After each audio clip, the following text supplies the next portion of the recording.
Hi, I am Muhammad Yasri. I am a site reliability engineer on the production productivity engineering team. And I'm Ian Tullis. I'm an engineer on the CodeGem team.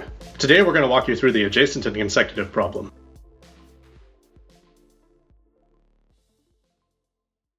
In this problem, two players are playing a turn-based game against each other. Now, this kind of game-playing setup is common in competitive programming problems, but there's an unusual twist this time. The players are not necessarily playing optimally. First, let's talk about the rules of the game. It uses a single set of tiles labeled from 1 to n, which the players share, and a line of n empty cells where the tiles can be placed.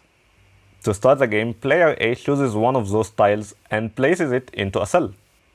And then player B chooses one of the remaining unused tiles and places it in one of the remaining unused cells. And so on, alternating turns until all n of the tiles have been placed. We only determine the winner at the very end of the game.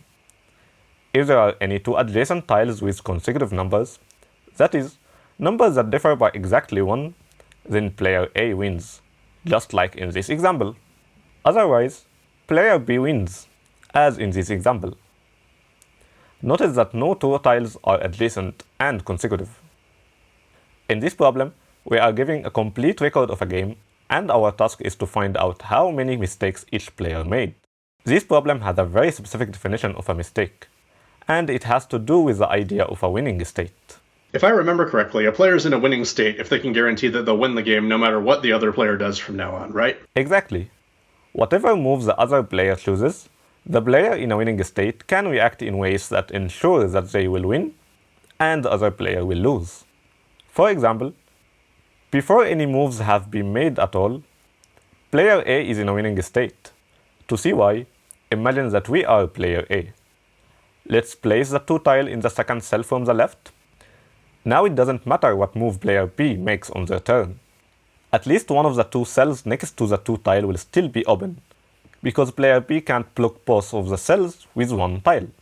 Also, no matter which tile player B chooses on their turn, either the 1 tile or the 3 tile or both will still be available for us to use on our next turn.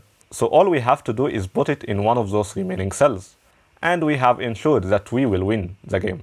I can see here that player B only has 5 possible moves that don't create an adjacent and consecutive pair, and player A can respond to each of them by creating an adjacent and consecutive pair, and then player A will win regardless of how the other tiles are placed.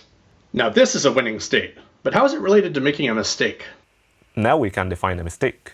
A player makes a mistake on their turn if and only if they start their turn in a winning state, but then their move causes the next player to be in a winning state. That is, the player that made a mistake could have guaranteed a win, but now the tables have turned, and their opponent can guarantee a win. In this example, player A could have ensured a win by playing the 1 tile in the 4th cell, creating an adjacent and consecutive pair. So player A was in a winning state, but they played the 4 tile in the 4th cell. So on player B's turn, they are now in a winning state.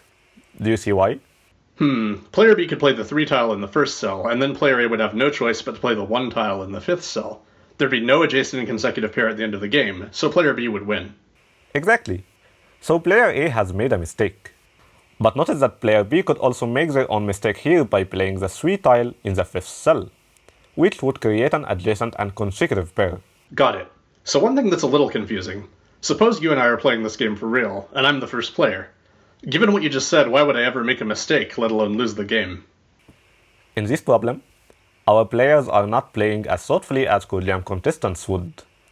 One or both of them might make one or more mistakes.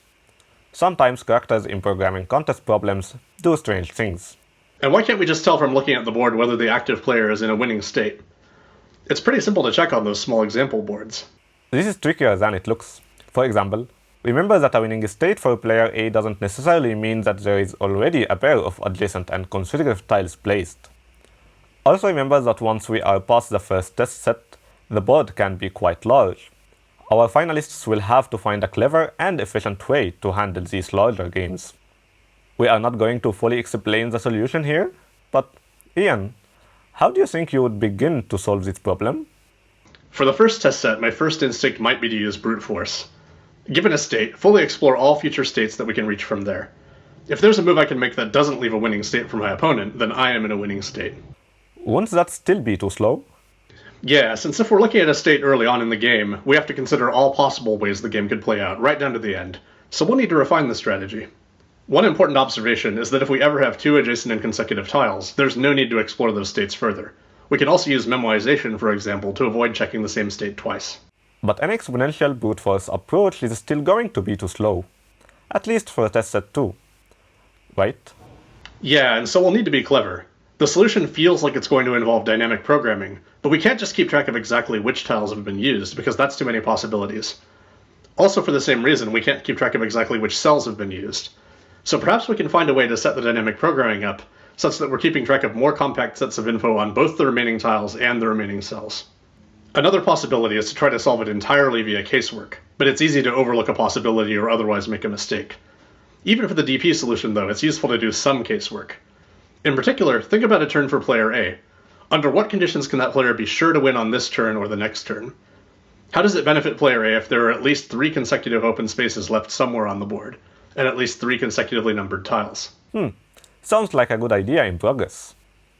Well, for a more detailed look at the solution, please check out the analysis on our site. You can also try solving any of our problems at any time in practice mode on g.co/codejam. Thanks for watching.